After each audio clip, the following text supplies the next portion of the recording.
Hello and welcome to the latest Guild of One Name Studies webinar. My name is Julie Goucher and I am the host of the webinar for this evening on behalf of the Guild. We've just got a few slides to run through before I hand over for the speaker for this evening. So, welcome. I noticed that we have quite a few non-members with us for this evening, so I've made some slight changes to the slide. So I'm assuming if you're with us now that you've been to the Guild website already because you've registered, therefore you're here.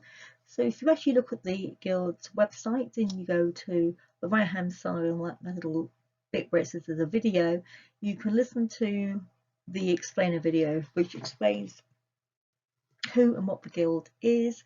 You can also then opt to sign up to the non-members mailing list.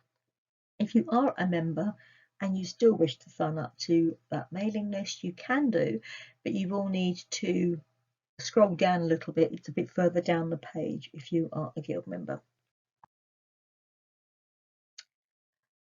So if you want to look at what webinars we've got coming up or the ones that we've had in the past, you can go to the Guild website, and if you look at the first circle at the very top under events, you can see the listing there, which tells you a little bit more about each of the webinars that is scheduled. If you look to the second circle at the bottom to see previous webinars, click here and you're able to click through onto the page where you can see the previous webinars. The actual URLs for the pages is available on the screen, and you can easily take a screen capture of that if you wish, so that you have the details of it. So to find your way around the screen, you can of course hopefully hear us and see the slides, but if you can't, if you have an issue, please turn your volume up. Hopefully you maybe have a headset that will often enable you to hear easier. The recording will be available on the Guild website. We say between 3 and 5 days, and I will try and get this up as soon as possible. If you have a problem whilst we're live, it is quite tricky to check emails, but you're very welcome to send an email and I will keep a check, or you can use the question section on the little dashboard that you have probably on the right hand side of your screen. So if you have any questions, then you can put them into the questions box which we've just talked about. And that's where also you can put a question in for the speaker, and we'll address questions at the end. Handout, there is a handout for this evening, but the speaker has asked for it to be available at the end of the session. So at some point through the recording, I will, as we get towards the end bit, I will add in the handout for you. It will be available on the website along with the recording. The recording will be available for 7 days from when it has first uploaded to the website. And the news post that confirms the recording is available will clearly say what day the recording will be available until. So coming up for 2024, we have a lineup ready for next year. I've started uploading some of the bits and pieces already to the website, but you will see, if you look at the website now, you will see that that webinars page is actually quite sparse at the moment, but there is a lineup coming. It just takes a little bit of time to get into the swing of things. So this evening we welcome Natalie Bodle to the Guild for this presentation, which is a spotlight on who were the Scots-Irish. Natalie is a Guild member. She's a professional genealogist. So we're going to hand over the controls to Natalie. But I will be here. Okay, thanks very much. Okay. So thanks very much, first of all, for the invitation to come and speak to you this evening about the Scots-Irish or the Ulster-Scots, as they're variously known. So my name is Natalie Bodle, and I'm a practicing professional genealogist. I'm a native of County Antrim, Northern Ireland, and I am proud to have both Ulster-Scots and Native Irish ancestry, almost half and half actually on both sides of the family. And I'm also a member of the Guild of One Name Studies, and I'm doing the Rainey surname study, although at the very early stages. So what we're going to cover this evening then, so we'll look at the different names that have been applied to this ethnic group. So the Scots-Irish, the Scotch-Irish and the Ulster-Scots, and I'll cover these descriptions. Why was it that the Scots came to Ulster, particularly during the Plantation era? And why did they then leave to go to America and Canada, starting in great waves of immigration from the early 1700s? They faced very dangerous journeys and a very different life when they arrived in the new country. And we'll examine where you can find records of the Ulster Scots within Irish-focused records. Now, you might be wondering if your surname is in fact a Scots-Irish name. You may know that your ancestors originally immigrated from Ireland, but you're not sure of the origin of the surname. And we do have a rich history of names in Ireland. Some that have got Viking, English, Welsh, Norman, Huguenot, Palatine and Jewish origins, as well as Scottish. So what's in a name? So these are the names that you will see used to describe the same ethnic group, and they refer to people who left Scotland and settled in Ulster in various waves of the plantation, and who stayed for sometimes only 1 or 2 generations, and then who moved on to North America generally. Now, the Scottish settlers during the plantation were primarily Presbyterians. Scotch-Irish is first known to have been used in a letter written by Queen Elizabeth I of England in 1573, when she referred to Sorley Boy MacDonald as of the Scotch-Irish race, although Sorley Boy was actually a Roman Catholic descendant of Gallowglasses who had settled in Ulster long before the 17th century plantation. Now, the first known use of the term Scotch-Irish in America was in an affidavit that was written in Maryland in 1689, but it's not a term that's used in Ireland or in Ulster. And although it was used in the past, nowadays the Scottish people do not refer to themselves as Scotch, but instead as Scots or Scottish. And the term that we use in Ulster and Northern Ireland is Ulster-Scots. So why did they come to Ulster? Why did the Scots come to Ulster? Well, even before the plantation, there had been regular movement between the two countries for centuries. And the name Scotland actually comes from an Irish tribe called the Scotai who left Ireland and settled in Scotland. The Kingdom of Dalriada, that spanned parts of County Antrim and Western Scotland, was founded in the 5th century. And I've mentioned the Gallowglasses, and they were the Norse-Scottish Highland mercenaries who fought for the great Irish lords, and who had been settling in Ireland since 1259, when the King of Connaught was provided with 160 of these soldiers. At its closest point, there's only 11 miles between the two countries, and on a fine day we can stand on the coast in County Antrim and look across the Irish Channel and quite clearly see the Highlands and the islands and the coastline of Scotland. Now, the plantation itself came about, Ulster was really the last province in Ireland to come under the control of the English crown. And it came about because following the 9 Years' War in 1603, so this is the 9 Years' War in Ireland, the plantation was driven by King James VI of Scotland, who had ascended the English throne in 1603 and became James I of England.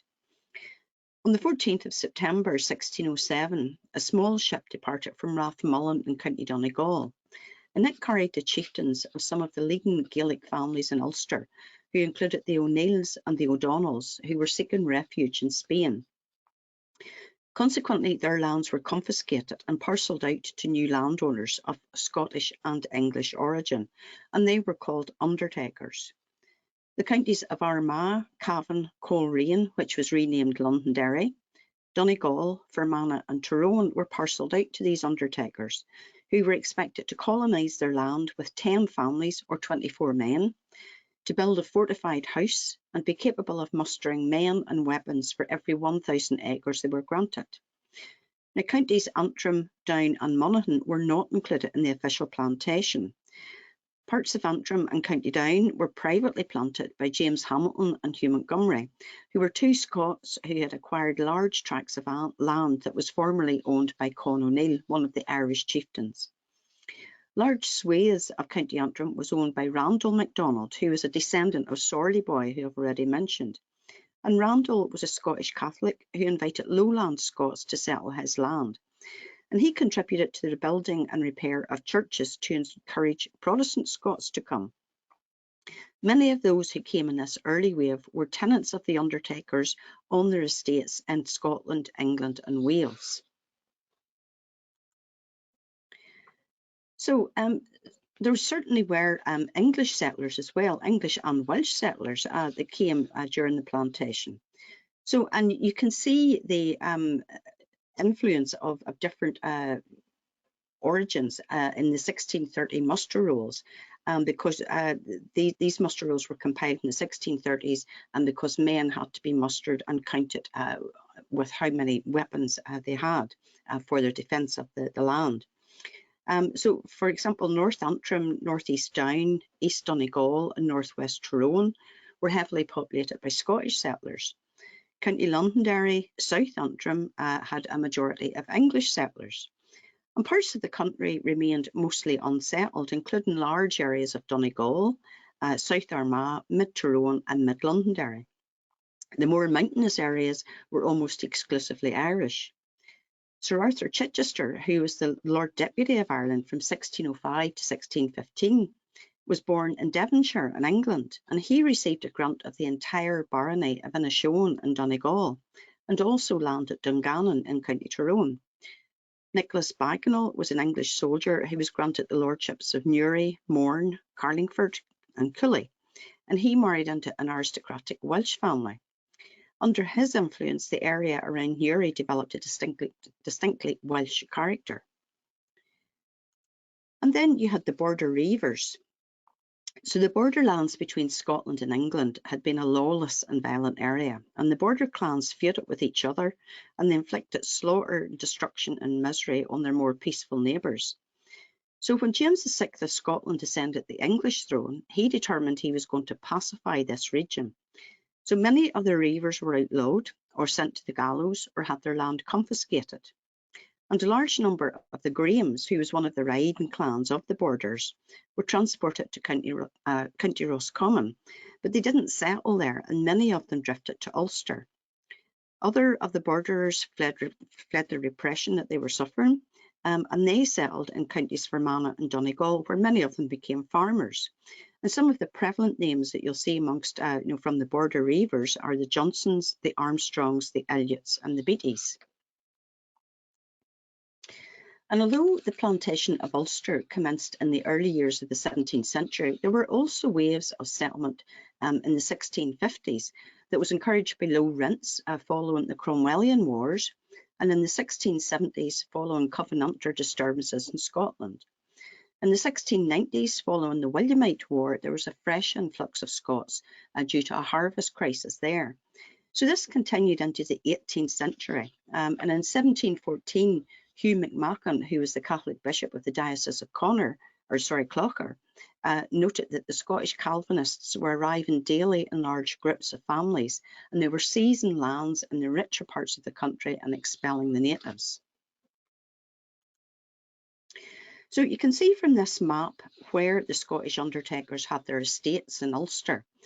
So the shaded areas on the Scottish map indicate where the main areas of migration came from. And of course, it was mainly the Scottish lowlands, tended not to be so much from the Scottish Highlands. But why was it then that so many left Ulster in the 18th century, and why were the Presbyterian ministers so influential at this time? Well, there were a number of reasons, and these varied depending on the conditions in Ireland as well as the other external factors. And the statue that you can see here that's in Larne in County Antrim is a memorial to the Friends' Goodwill, which was one of the first ships with the purpose of emigration rather than what had been used in the past, which was cargo ships that just happened to also carry passengers. And we'll talk a bit more about the Friends' Goodwill in a few minutes. So what were the factors that encouraged the emigration then? Well, religious factors was very important. In 1638, many of the Presbyterians in Ulster and Scotland signed the National Covenant, and this was in defiance of King Charles I, who was trying to impose Anglican church reforms on the Church of Scotland.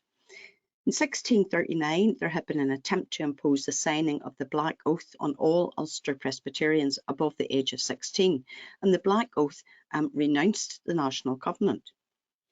Then in 1703, the Test Act was passed, which required all office holders in Ireland to take the sacrament according to the established Episcopal Church, in other words, the Church of England.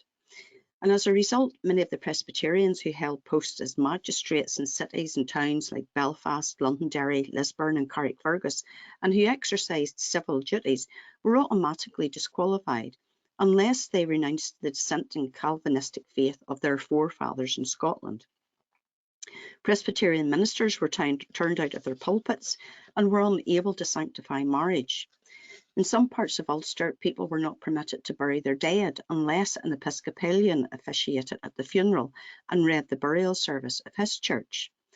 Dissenters were barred from teaching in schools, and it was announced that children of Protestants that had not married by the rites of the established church should be regarded as illegitimate. Dissenters were not allowed to serve in the army, the militia, the civil service, to be a commissioner of the peace, or to sit in municipal corporations. So this left the Presbyterian population deeply resentful and almost totally alienated from their political masters in the English established church. And the Church of Ireland, as the established church, also demanded payment of tithes, regardless of a person's religious denominations. Far more Scots actually arrived in Ulster in the 1690s than had arrived in the early years of the Plantation. 1695 to 98 coincided with the worst famine in Scotland's history. And these later settlers had taken up either 21-year or 31-year leases, and they were offered attractive rates by the landlords, who were in quite urgent need of tenants to farm their land. But once the leases expired, then the landlords could raise the rent. And the population of Ireland rose from around 2 million in 1700 to about 2.25 million by 1740, and it reached over 5 million by 1800. So this increased population meant that there was a greater demand for land, and this allowed landlords to increase their rents. Rent racking reached its peak in the 1760s and 1770s, with people complaining of extravagant rents. So as an example, the price of land per acre on the Stewart estate in County Down rose by more than 400% between the 1720s and 1770s. Large landowners often preferred to lease out large tracts of land to middlemen, who were often poorer members of the gentry, and they in turn then subleased. So each lessor had to get their profit, with the tenant at the bottom bearing the brunt. And there could be 4 or 5 lessors between the landowner and the tenant, and the worst rent racking happened on estates that had been leased to the middlemen. In addition to rent, tenants often had to supply as a condition of their lease labour and goods from his farm, such as 2 days' labour or a portion of farm produce, or to have corn ground at the landlord's mill, or to build a specified size of house and to plant a required number of trees and hedges. Now, the Ulster tenant right custom entitled a leaseholder to compensation for improvements that he had made to his land and buildings, should he sell his lease. But it wasn't universal and it wasn't enshrined in law, and there was a chance that the leaseholder could still lose money. So when leases expired, the landlord could decide to let it to someone else, and sometimes they used tactics such as the hanging gale. Tenants were allowed to fall behind in payment of rent for 6 months or more, and then they could be legally evicted and replaced with others who were prepared to pay the higher rents. So the gale days were the days twice a year when the rent tended to be paid. In some cases, the tenants were just simply evicted so that the landowner could build luxurious new mansions or a deer park, such as the one that Lord O'Neill built at his Shane's Castle estate in 1759. And for those who remained in Ulster, the mood of the Protestant Ulstermen had changed from optimism to gloom and a lurking fear that they too would lose their lands when their leases expired. Arthur Young, who toured Ireland and who worked as a land agent in the 1770s, formed a very poor opinion of the Irish landlords. He saw them as despotic and described them as lazy, trifling, inattentive, negligent, slobbering and profligate, and he was appalled by their brutality towards their tenants. So the landlords were seen as willed and supreme power on their estate. So, for example, the Earl of Donegal picked all 13 members of the Belfast Corporation, and he chose the sovereign or the mayor of the town. And the counties were governed by unelected grand juries that were composed of landlords, their relatives and their agents, and the Church of England clergy. Landlords were the magistrates who presided over the local courts, and they were often absent from their estates, leaving the day-to-day running to agents while they enjoyed the high life in Dublin, London and the continent. Then, as the leases began to fall due for renewal, the landlords were seen as making exorbitant demands and laying unbearable burdens on the shoulders of their tenants.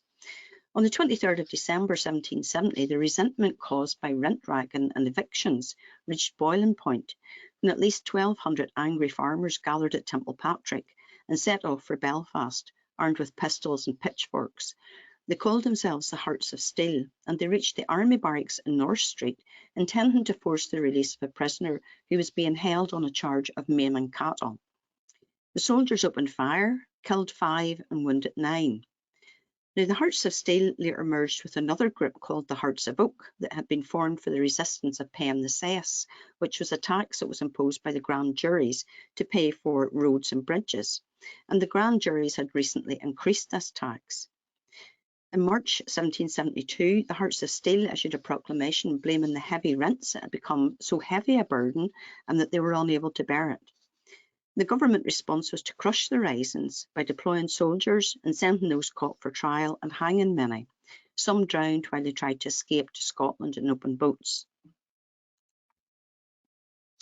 And Ireland suffered from a severe economic downturn in the early 1770s, during which the linen trade suffered, and as a result, many people lost work. Now, many of the small farmers were also employed in the linen trade. They grew flax, they spun yarn, and they did weaving in the home, and they used this to supplement their income from farming. And Arthur Young noted that when the linen trade was low, the passenger trade was always high. So although costs were rising in the form of rents, tithes and taxes in the period 1710 to 1770, the average price of linen cloth only rose by 20%. Between 1761 to 69, the South Carolina Assembly offered to pay the £4 passage for each adult and £2 for each child. And the reasons for doing this were because they were nervous about a slave insurrection in a colony where enslaved Africans heavily outnumbered the white population, and also the desire for a physical barrier between themselves and the troublesome Creek and Cherokee Native American tribes. So in order to avoid undesirables, they demanded that the immigrants provide certificates of good character. The land in America was to cost £5, and the acreage was determined by the size of the family. If the immigrant had no money, the land was free. So ship owners were keen to get passengers to fill their ships, and they sent scouts out across the land and immigration agents into the towns and villages to paint a glowing picture of life in America. Indentured servitude was also available for poorer people who couldn't afford their passage. And it's thought that 100,000 of the Scots-Irish began life in the New World as indentured servants. A person agreed to have his services sold in the New World for a period of time to some master, and he or she would be conveyed across the Atlantic at no cost. When the ship arrived in the American port, a sale was announced. The colonists who wanted a servant looked them over and bid for them, and the term was generally for 4 years, although sometimes it went to 7. So in addition to food, clothing and lodging whilst indentured, at the end of the term, the servant was to be supplied with a specified set of tools, a sum of money, and possibly even cattle and weapons. He or she was then entirely free to make their own way in the world. So it certainly seemed that there were many good reasons to leave and not many reasons to stay, which explains the large number of immigrants in the 18th century. Now, in the early days of the Plantation of Ulster, there was not a separate Presbyterian church, but instead Presbyterian ministers worked in the Anglican Church of Ireland parishes. So these Presbyterian ministers came under increasing government pressure to conform to the Anglican Church ethos, and eventually in 1636, 5 of these ministers were deposed from their parishes. In 1636, the Eagle Wing was the first known ship to set sail from Grimsport in County Down, bound for Boston with 140 Presbyterians on board, and this included 4 Presbyterian ministers. So they left because of persecution of their faith and a desire for religious freedom. 2 months later, the ship returned badly damaged to Carrickfergus Harbour, with the Presbyterian ministers on board and the ship's captain agreeing that it was God's will that they return.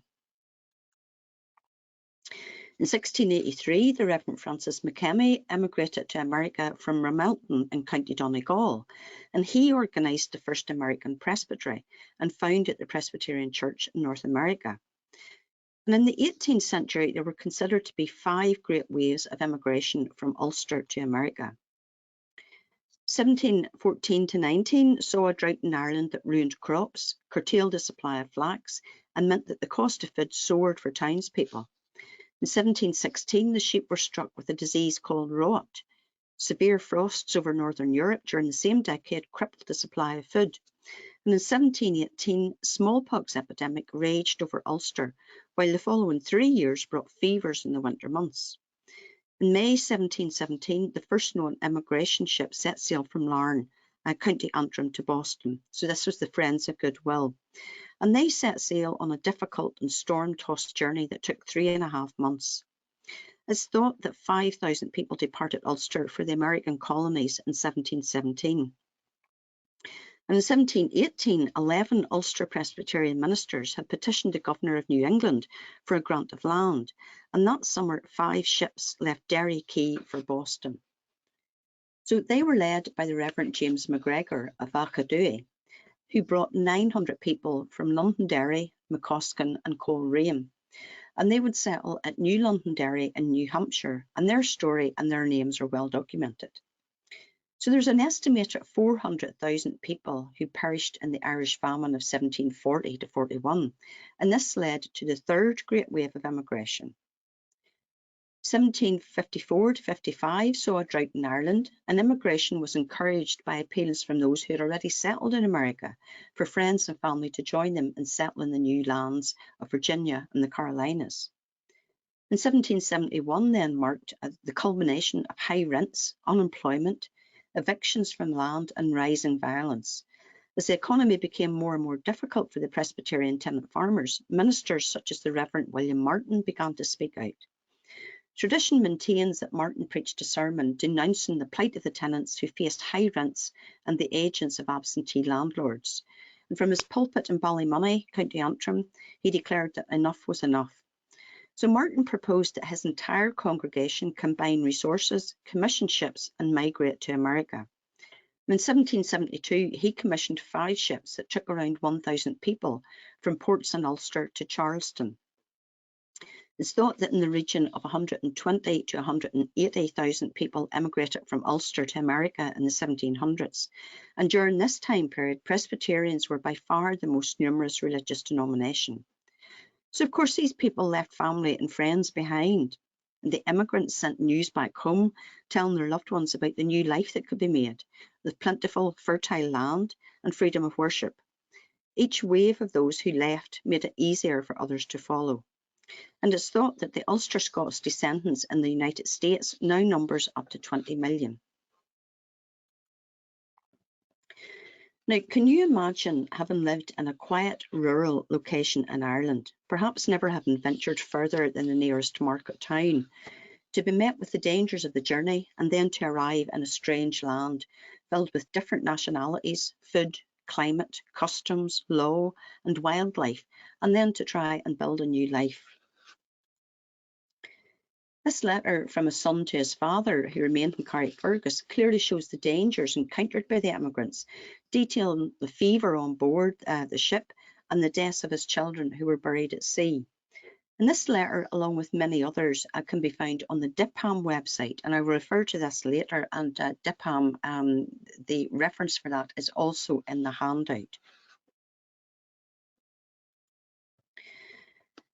So the conditions on the journey were fraught with danger. The Friends' Goodwill in 1717 and the departed Larne for Boston encountered a storm which left the passengers weak and ill, while the food ran low due to the length of delays that were caused by bad weather.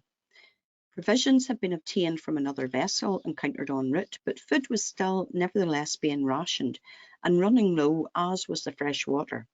It was reported that the crew caught sharks and dolphins for food and collected rainwater on the deck.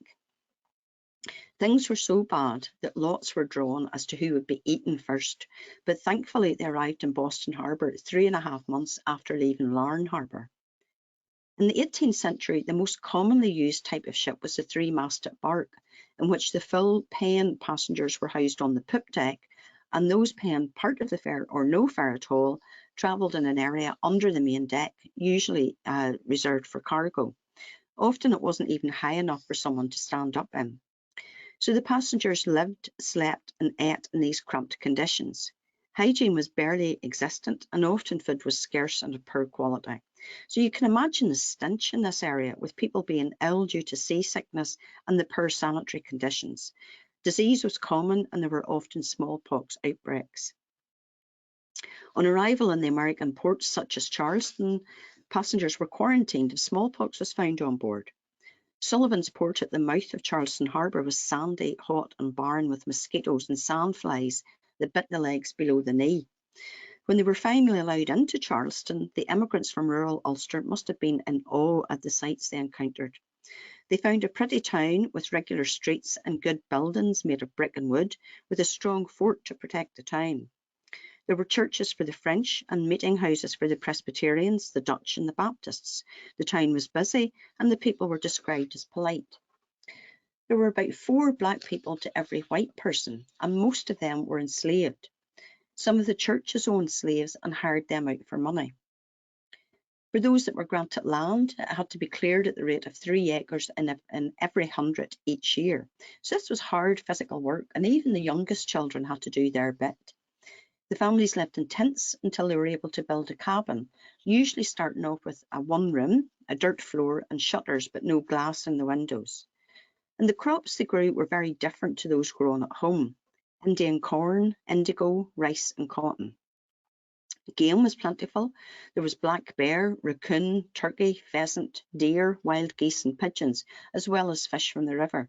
But there were also alligators in the rivers, and they were known to eating whole men. And there was also danger from the Native American tribes, such as the Cherokee, and it was believed that the French instigated trouble amongst them and the settlers. So what sources are available to research your Ulster-Scots ancestors? Well, one thing to note is that you will not find ships' records between Scotland, England and Wales and Ireland at this time. These records only came into being in the latter half of the 20th century. So we start to see, the 19th century, we start to only see US Customs passenger lists starting from 1820. Passenger lists from the port of departure date from the late 1800s. In this section, I'm going to concentrate on the sources of Ulster material rather than all Ireland. Now, until 1707, Scotland was a separate kingdom from Ireland, that it was governed by its own laws and customs, and Scotsmen were considered aliens in England. So denisation was the process by which Scots swore an oath of allegiance to the English crown, and it granted them right of residence in Ireland. Denisation was an intermediate position between an alien and a native-born citizen, although they could buy lands, but they had limited rights. Naturalisation then put an alien in the same position as a native-born subject. As early as 1605, King James VI and I had issued letters of naturalisation to Sir Hugh Montgomery prior to his settlement in the Ards, County Down, and he continued with this process. Now, the Reverend David Stewart compiled these denisation and naturalisation lists. They're most likely to be the larger landowners, the undertakers, the servitors and the freeholders, rather than the ordinary workers and leaseholders that populated the estates. But the book is available to buy from the Presbyterian Historical Society. And it also can be accessed, the information, the names can also be accessed from these two websites. So two websites very useful with sometimes overlap and a range of type of information. So the Scots in Ulster has got a range of different records available on it. You can search on an ancestor's name. And the Ulster Settlers database is a reasonably new website that has got a range of 17th century records, and they intend to increase the number of records that are available on that website. So that's one just to keep an eye on. Then there were a number of surveys of land that were undertaken for the plantation at the behest of the government of King James. And you'll see within these surveys the terms undertakers, servitors and tenants. So undertakers were those who were allocated the largest tracts of land, between 1,000 and 3,000 acres. They were expected to plant the land with 24 men or at least 10 families of British stock, and they were not supposed to have Irish tenants. Now, there were 59 Scottish undertakers and 51 English undertakers. The servitors were men who had served the Crown in Ireland as soldiers or government officials. Most of them were given estates of between 1,000 to 2,000 acres, although some only received as little as 200 acres. The servitors were allowed to have both Irish and British tenants.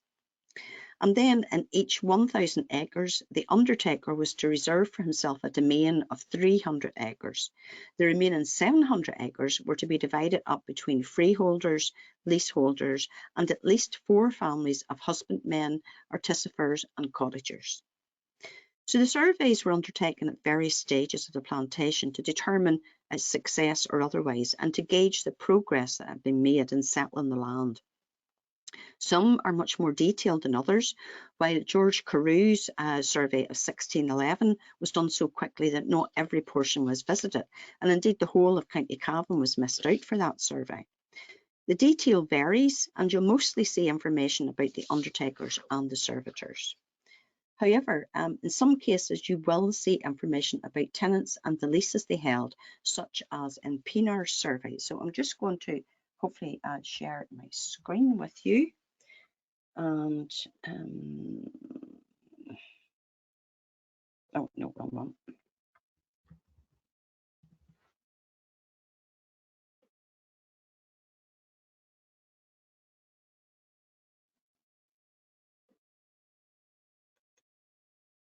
No.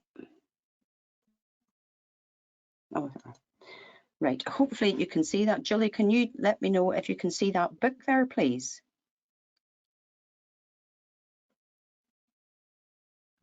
No. I'm assuming that you can. Yeah, that's okay. fine. You can see it. Yeah, that's great. Thank you. So this is Pinar's survey, and this one is dated 1618 to 19. And in this particular page here, so we're just looking at this page 529 here. So this is he's surveying the estate of the Earl of Abercorn. So the Earl of Abercorn has 2,000 acres called Dunalong. And he's saying there's neither, what's that, it's hidden there, neither something or bone. I can't quite see what that says because it's being hidden by the wee screen there. But upon some places of land, there are 3 or 4 good houses built of stone by the tenants. And tenants are British, so there's 6 freeholders, and he's listing the size of acreage that they've got in their leases. In total, 20 families who with their tenants are able to make 106 men with arms. But then the thing is, if you come on down here, down near the bottom, so you can actually see then the names of some of the leaseholders. So he's telling us there that the following tenants have holdings in the town of Strabane. So Anne Newborough, William Henderson, James and Patrick Hamilton, Oliver McCaslin, Samuel Laws, Robert Robinson, John Anderson, Andrew Park, Walter McFarland, John Love, James McGee, and Thomas Holmes. So that there is interesting. Certainly you can go in and you can have a look and search on all of these. Most of these books are available online for free. So the first three that were listed on that slide are available for free. Now, the 1622 Irish Commission was a book that was published by the Irish Manuscripts Commission. It is not yet available online, but you may be able to get it in some libraries. The Great Parchment Book then was compiled by the Honourable Irish Society in 1639. King James had forced a number of the London livery companies to take on portions of County Coleraine, or Londonderry as it became known. And the companies surveyed their land, and the work which had been stored in London had been damaged by fire, but conservation work has enabled the information to be viewed. And you can browse by livery company, by name, or by place. And I'll just show you what that looks like. So this is the website, freely available, the website of the Great Parchment Book. And various options there for searching the website. So you can search people, places, and companies. And we'll just click on to William Goodman here. So William Goodman was a carpenter, just to let you see the type of information that was available for him. So he was in the Mercer's proportion. So this was the Mercer's livery company. And it's telling us then you've got the original transcript and you've got the modern transcript. So go on to the modern one. Is telling us, do conclude and agree that the said Alexander Dre and his assigns shall have and hold cottage garden with the appurtenances, Irish measure, blah, blah, blah. So it's given us information about the type of property that William had. And he's also going on down then to say he had to keep upon his premises one corselet and a pike furnished, and no musket furnished in such manner as the said James as to keep a musket furnished. So in other words, he had to be armed, and this was one of the conditions. So there's William Goodman there, actually. So a bit more information about Goodman. So again, you can go on, you can search, you can browse, and just look to see the type of information that's available. So just back onto the slide then. So that's the first three surveys there. So Carew's, Bodley's and Pienaar's survey available online. The links to those are in your handout. The Great Parchment Book, the link to that website is also on your handout. Now, the 1641 depositions, so there had been a rebellion, an Irish rebellion in 1641, which was a Catholic uprising against the Protestant settlers in Ulster. Now, the numbers that were massacred were inflated by contemporary sources, but modern research calculates the number of deaths to have been about 12,000 out of a total Protestant population in Ulster at the time of 40,000. So large numbers of people who were killed. The 1641 rebellion actually lasted for 10 years, almost 10 years, and it spread to other parts of Ireland when the native Irish of Ulster were joined in revolt by their Old English co-religionists. So these were the descendants of the Normans who had come in the 1100s and 1200s. And this 1641 rebellion then was the reason that Oliver Cromwell came to Ireland in 1649. And of course, he is infamous for the slaughters of the Irish in Drogheda and Wexford in particular.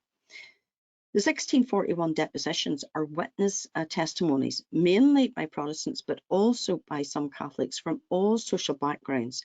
And it concerns their experiences of the 1641 rebellion.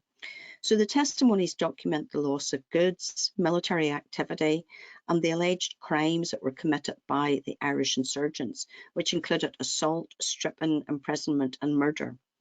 Now, these records can be freely viewed on the 1641 depositions website that's provided by Trinity College Dublin.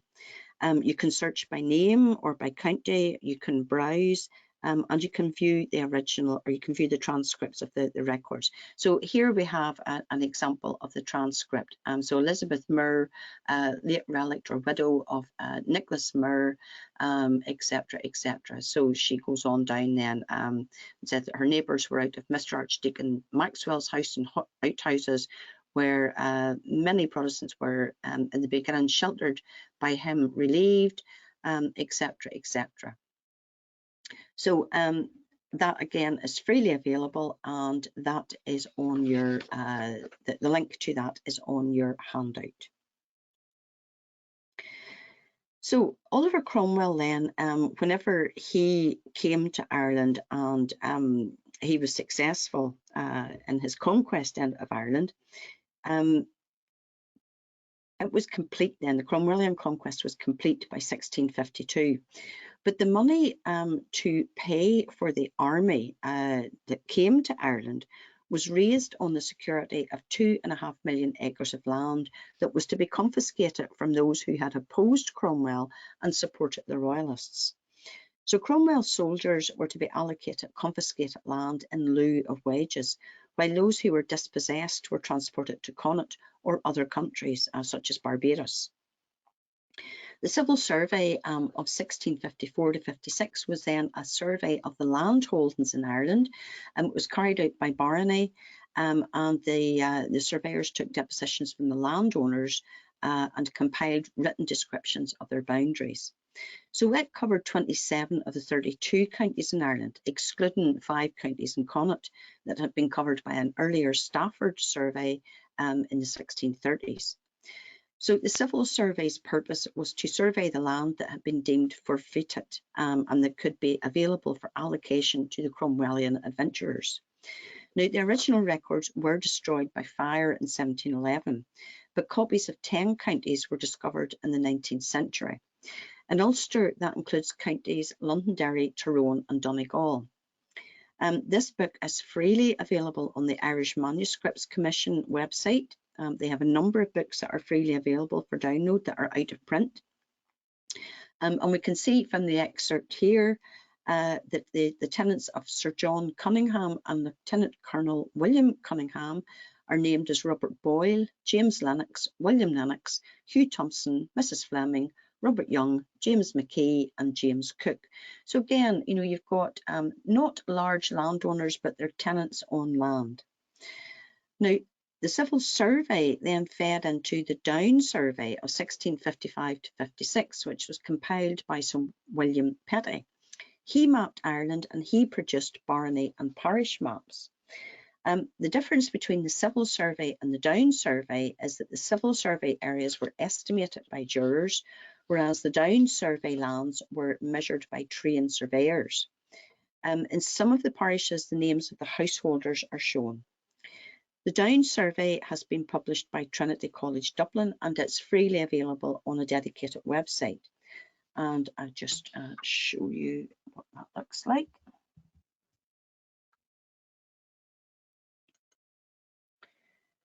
So this is the Down Survey website hosted by Trinity College, and you can browse. So you've got different facilities here. You can read information about the website. You can look at the Down Survey maps. You can look at the 1641 depositions. You can browse by county. You can browse by barony. You can browse by parish, and you can also just trying to move this out of the way. Can't get that out of the way. You can search by, you can look at, for example, you know, different maps there, and you've got a map of the roads. You can look at, you know, how the religion changed, ownership by religion. You've got the 1641 depositions there, landowner by name. So if we look, for example, at the maps then, here it shows you the difference in the religions who owned the land. So in 1641, before the 1641 rebellion, or on the outbreak of the 41 rebellion, and then the 1670 following the confiscation of land by Cromwell and the redistribution of it.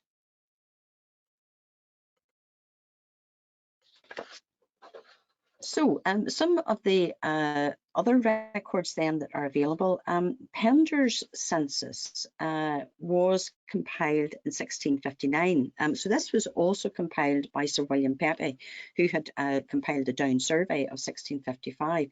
And it's thought that this particular census was compiled around the same time as the Down Survey. Now, it records the names of those with title to land, and they were termed titulados. Now, so this is a term that you don't tend to see very often in other places. It also summarised the number of English, Scotch and Irish people. So they refer to Scotch, as you can see here. So that term was used then. So it refers to the numbers of each of that country origin living in each townland and the principal Irish names in each barony. Sometimes the Scottish were counted with the English. This particular example here, the excerpt for the barony of Antrim in County Antrim, was one of the ones that was most highly populated with Scots, but you can see that they're not actually enumerated separately. 5 counties are not covered in Pender's census. So Cavan, Galway, Mayo, Tyrone and Wicklow, while Cork and Meath are incomplete. And the reason why it's called Pender's census is because it was edited by Seamus Pender and published in 1939. So this book again is freely available on the Irish Manuscripts Commission website, and you can download it and save it to your computer. And again, you've got the link there, and it's also in your handouts. And then some other records where you might find your ancestors. So the Suminister rolls are an interesting record set, not terribly big, but very interesting, and they have lots of names recorded in them. So they record the names of people who were fined for non-attendance at the quarter sessions, the courts, and there are some of the offences that are also recorded. So this particular record here is for County Londonderry, and it shows some of the crimes. So Roger McErlean was fined for selling bread and wine to outlaws and rebels, while William Hill of Coleraine Town was fined for keeping a shebeen, and a shebeen is an illegal drinking den. Now, records survive for counties Tyrone, Londonderry and Cavan. They are only transcripts, they're not the original records. These records can be found in person at Pronay, and there are also some on the Ulster Settlers website.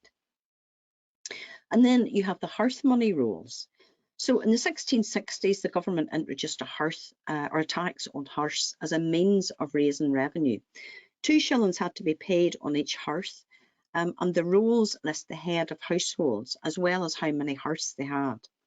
There was widespread evasion, so you may not find your ancestor listed, but the returns are arranged by parish and town lands. So crucially, the town lands and the parishes are really important in Irish research, and something that you need to get to grips with. You can find the same families are still living in the same town lands that they were living in the 1600s.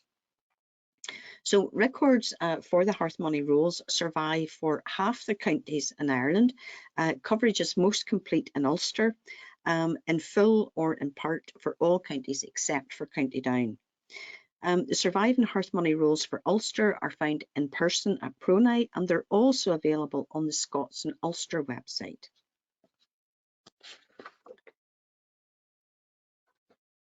And then, the subsidy rolls as well. So the subsidy rolls list the nobility, the clergy and the laity who paid a grant in aid to the crown. The rolls supply the name, the parish and sometimes the amount paid and the occupation. And because they include only the wealthier members of society, they're less useful than the hearth money rolls. The surviving records relate primarily to the counties in Ulster, and it tends to be farmers and the wealthier landowners. And they may be found in person at Pronay and also in the Scots and Ulster website. Now, I suppose I should have said what Pronay is. So Public Records Office of Northern Ireland, which is in Belfast. So we use Pronay as an abbreviation for it. And then some of the military records that you can access. So I had mentioned about the undertakers had to ensure that they were able to muster men and weapons. So one of the conditions of the plantation was that they had to have ready in their house at all times a convenient store of arms, wherewith they may furnish a competent number of men for their defence, which may be viewed and mustered every half year according to the manner of England. So these men were required to muster 4 times a year when they were subject to inspection by the government-appointed Muster Master General, and he recorded the names and the ages and the type of arms that were borne by the tenants. The information within the book Men and Arms was extracted from a leather-bound volume in the British Library from musters that were called between 1628 and 34. And it contains over 13,000 names of adult males from the 9 counties of Ulster. The men are listed under their landlords, and it records the weapons each had, although some didn't have any weapons of their own. And you can see here an example of one page in the book from the barony of Tuam in County Antrim on Mr. Adair's estate. So this is a family, the Adair family came from Kinhilt in Scotland, and you can see that it lists tenants with weapons that include swords, pikes, muskets, halberds, calivers and snap-hances. So this book is available as a hard copy, and there's also reference to it on your handout as to where you can buy it. And it's also, some of the names are also available to search on the Scots and Ulster website. Now, when King James II of England was deposed by his daughter Queen Mary II and her husband King William III, it was termed the Glorious Revolution because of the lack of bloodshed on English soil. However, the monarchs fought their battles on Irish soil, and William and Mary's adherents were for the Williamite cause, while adherents of King James were the Jacobites. King James besieged the city of Derry, and the apprentice boys of the city famously closed the gates in defiance of him, and he commenced a 105-day siege of the city on the 20th of April 1689. The city was finally relieved, and the following year King James was defeated at the Battle of the Boyne, and he fled into exile. So Arthur Young's book, or William Young's book rather, is a record of those who were within Derry's walls and who were the defenders of the city. So it concentrates on biographical sketches of the Williamite side, although it does include some information on the Jacobite soldiers. So this is available as a hard copy book. And again, information about that on your handout. King James's army list then, Irish army list. So this concentrates mostly on the Jacobite side, so on King James's soldiers, and it is freely available on archive.org, so you can access that for free, and the link to that is on your handout. And a few other records then, where you can find information about your ancestors and where they might have lived. So in 1740, the House of Commons ordered that a religious census of Protestant householders be carried out. In some areas, the returns also included the Catholics. The original returns were destroyed in 1922 in Dublin, but transcripts have survived for parts of counties Antrim, Armagh, Donegal, Down, Derry and Tyrone. These returns are arranged by county, barony and parish, and they give the names only, so there's no other information. So it can be difficult, it's a bit of a guessing game really, to know if it's definitely going to be your ancestor that you're looking at. But it does give you an idea as to where names can be found, so particular surnames can be found at this period in time. And that can be found on Pronai's name search. And again, the link to that is on your handout. Then in 1766, the Irish House of Lords instructed the Church of Ireland rectors to compile returns of all householders in their parishes, showing their religion and giving an account of any Catholic clergy that were active in the area. Now, the detail varies depending on who compiled the return. Some were more thorough than others. There wasn't a set form laid down for collection of the information. Some of the rectors listed every townland and household, but many only drew up a numerical total. And within this record, Presbyterians are termed dissenters, Roman Catholics are termed papists. And there's about 11,000 names to be found in these records. The originals were destroyed in Dublin in 1922, but transcripts have been taken. And in Ulster, the surviving transcripts survive for parts of County Antrim, Armagh, Cavan, Down, Donegal, Fermanagh, Londonderry, Tyrone and Monaghan. And again, you can find those on Pronai's name search. Now, Roman Catholics and Protestants who were not Church of Ireland were subject to the penal laws that restricted their religious, economic and political freedoms. In 1774, the Irish Parliament passed an act that excluded dissenters from voting at vestry meetings of the Church of Ireland. This greatly angered the Ulster Protestants, who in protest petitioned Parliament in October and November 1775, and as a result the Act was repealed in 1776. The original returns were destroyed in Dublin in 1922, but there are surviving transcripts for part of counties Antrim, Armagh, Down, Londonderry, Tyrone and Belfast. And again, those returns can be found on Pronai's name search. And then the final one on the list there. So as part of a government scheme to encourage the linen trade, free spinning wheels or looms were granted to individuals who planted a prescribed area of land with flax. So spinning wheels were awarded depending on how many acres of land was planted with the flax. So people who planted half an acre got 2 wheels. Those who planted 1 acre were awarded 4 spinning wheels, and those who grew 5 acres were awarded a loom. The returns record the names of the individuals and the civil parish where they lived, although it doesn't name the townland where they lived. But 60,000 individuals are named in these returns, and it was published by the Linen Board in 1796. So it's also known as the Spinning Wheel List or the Flax Growers' Bounty. And these returns cover all of Ireland, and they're to be found on the Fáilte Rómhaith website, which again is on your list of sources. And then I had mentioned DIPAM. So the DIPAM website is short for Documenting Ireland Parliament People and Migration website.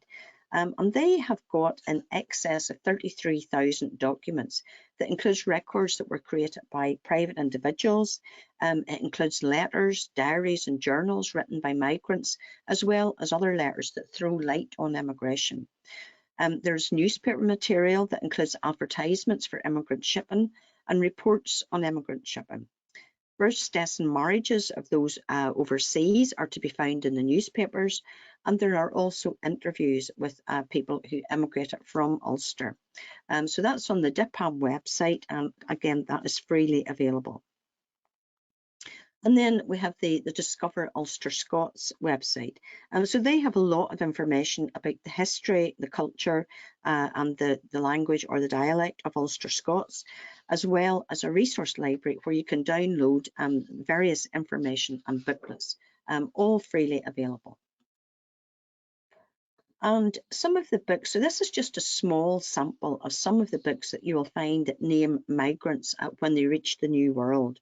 The first 4 on the list there are freely available on archive.org, while you can purchase a hard copy of Jean Stevenson's book, which is the migration of Reverend William Martin to South Carolina in 1772. And again, they're all listed on your handout. So to summarise, your ancestors, if they left Ulster, they were not necessarily originally Scottish. They could indeed have been English or Welsh or Palatine or Huguenot or Jewish even. And not everyone came to Ulster in the early 1600s. So there were later waves of arriving in the country.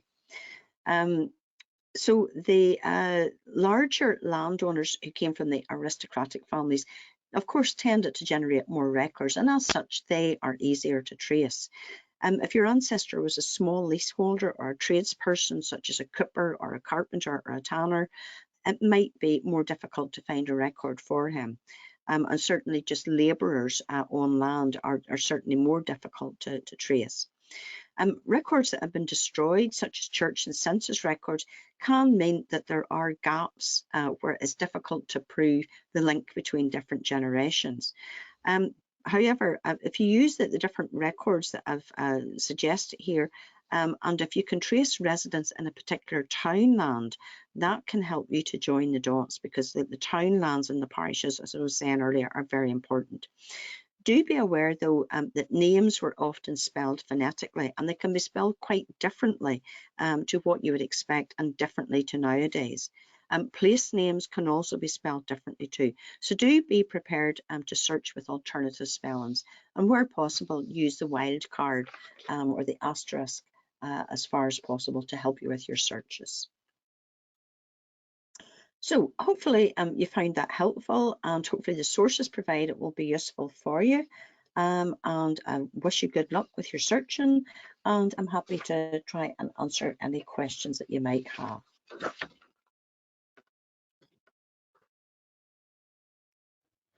Thank you, Natalie. That was very, very informative, and the handout is great. I've uploaded it into the handout section on the little dashboard area. Hopefully you can all see it and are able to download it. If you can't see it, it will be available, because I shall email it out to everyone. So if you can't see it, it will be available, and it will also be linked for the recording as well. Just whilst people are getting their questions in, there is actually quite a useful recording of Ulster surnames with Robert Bell, and it was Robert was interviewed by Denise Allen, who is a guild member. She's done a webinar for us previously, and she has the past of PA ancestors, and one of the first ones I listened to actually include the Ulster surnames book that Robert had done.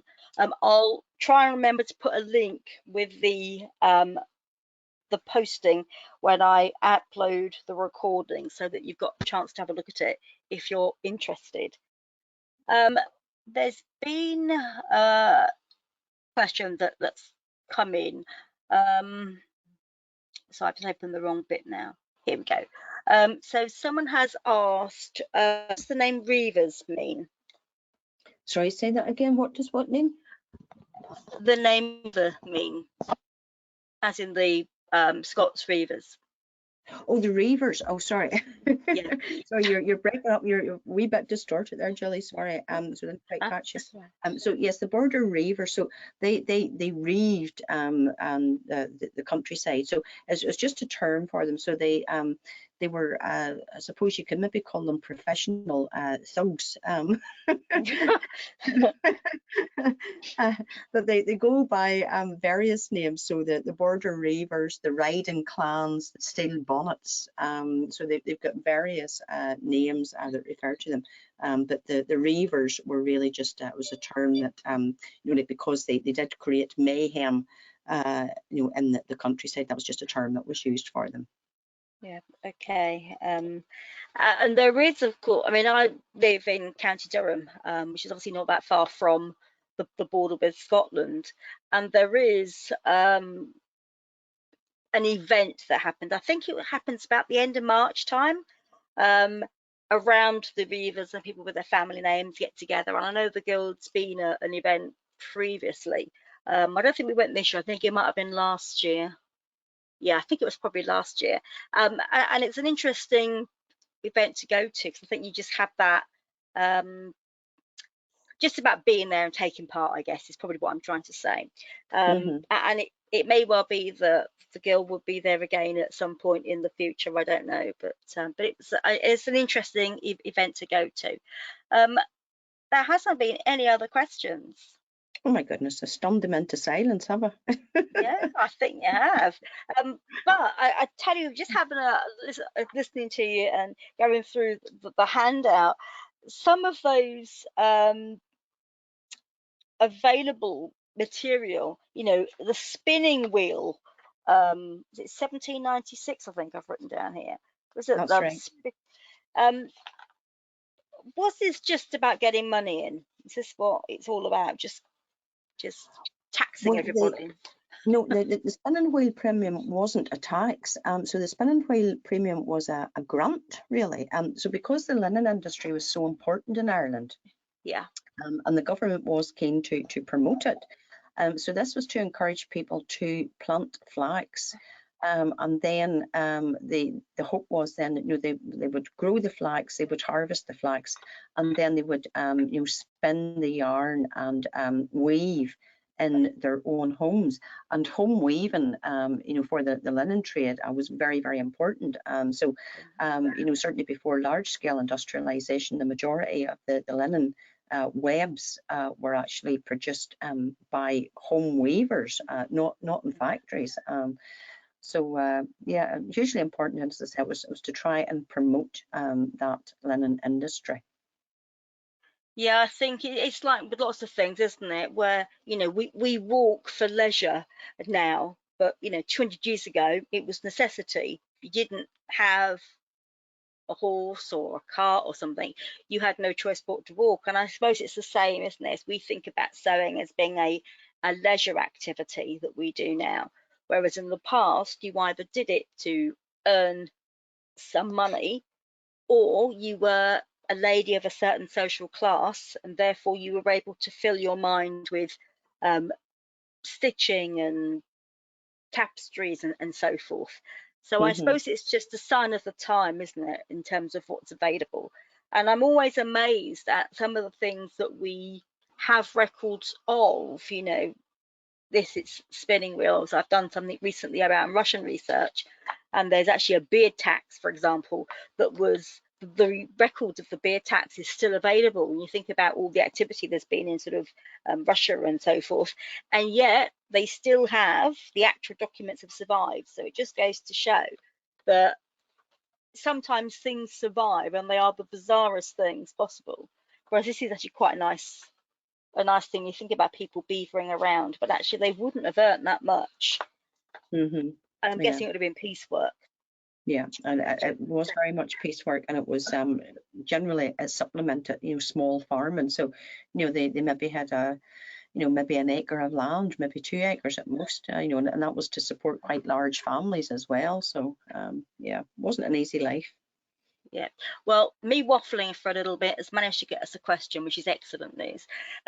So what would have been the circumstances of a man who emigrated from Scotland in the 1820s to settle in our Arbroath area?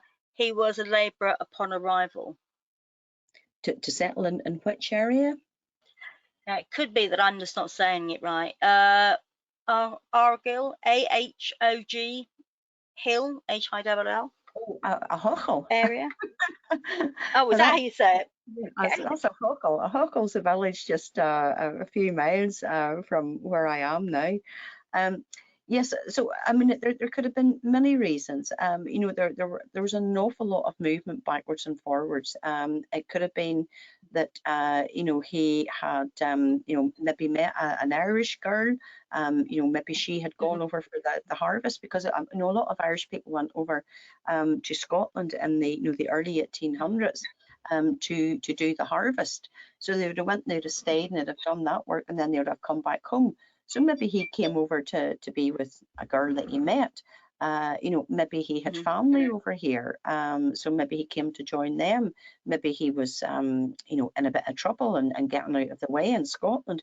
It's difficult to say, but there was certainly in the cities in Ireland increasing industrialisation, and Belfast, certainly by the mid and the late 1800s, was the fastest growing industrial centre in the UK and Ireland. So big industries there, shipbuilding, tobacco manufacturing, all sorts. And you did get people coming from other parts of the UK and Ireland to come into the cities and to live and to work there. But as I say, people went backwards and forwards on a regular basis between here and Scotland. And that's an interesting answer, but of course, my poor pronunciation of that town is exactly why people would write down what they thought you said if they weren't able to. It just demonstrates, doesn't it, in terms of if you can't read or write, or you've got no idea of how you pronounce something, it explains why when you're looking at documents and you think, where on earth is that? Because what's been written was perhaps not what was actually said, or the actual place at all. So just tell me again how you say that. That town. Ahochel. Okay, well, interesting. You learn something new every day. Vicky has commented, and thank you so much for this excellent webinar and handout.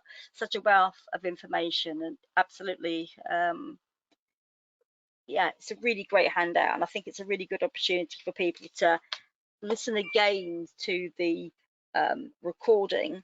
You have a week in which to listen to it once it's up, so time is of the present, is of the element, you know, you've got to get there, and then you're able to flick through and have a look and see and explore all those sites, because there are certainly some sites there that I wasn't familiar with. Just having a quick look, actually, because I made a little note of it. The Great Parchment Book, I don't think I'm familiar with that at all. It looks quite a really good, interesting site, and I think that's really quite useful. So this has been really good. I've really enjoyed this evening's session, Natalie. So thank you so much. There's no other questions, so I'm going to close out for today. You're back, aren't you, next year? I want to say it's April time. You're back for another webinar. I am back. So it's I think getting started with Irish research. Yeah. Yeah. Can't remember So what date really, but yes, I'm back sometime. Yeah. Something tells me it's around the 10th, but I could have just made that number up completely, but it vaguely sounds familiar, I think. So it all begins to merge after a while. So thank you everyone for joining us for today. There is not going to be a webinar for December. I made the executive decision that there wouldn't be one, just to give me some time to get the rest of the sessions uploaded onto the website so that people can book nice and early. But if people are wanting to connect with other guild members, there's a real burning desire to have something, you can drop me an email at webinars@, or if you are a guild member, a non-guild member, you're very welcome to join the pub crawl, which is on a Friday evening, which is hosted by John Lyle at 7 o'clock, that's GMT, and you'll be able to, and I think it is on the calendar, and it is something for a non-member you can see, and it's on that top menu bar of events coming down on there. Any problems, feel free to email and I will send you into the right direction. So thank you so much for joining us thank you, Natalie, for a really great session. Thank you. It's been really, really enjoyable. Thank you. And the recording will be up as soon as I get a chance to, and then there'll be a week to listen to it, and I'll make sure that everyone gets access to the handout. So thank you so much, and hopefully we'll hear, or I will at least, some questions from you all in 2024. So thank you so much for the support in the guild. Thank you. Bye bye for now. Bye bye. Bye.